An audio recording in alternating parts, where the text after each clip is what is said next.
Hello, I'm gonna show you in this video how to reset maintenance required on Toyota Prius 2013.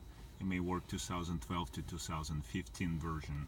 So with your power on, so you have to have completely Prius on, have the trip button pushed until you see trip A. So I was already on A, so I'm gonna go and show you again odometer, and it's trip A right here.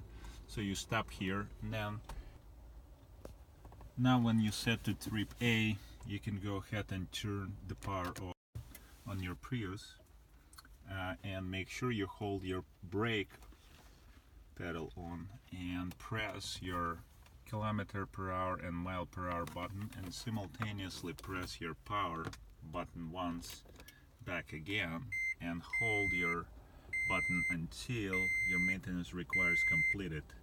Right there, here you go. Now you can release this button and you're ready to go. You're up and running, and thank you for watching. Subscribe to my channel and leave comments below.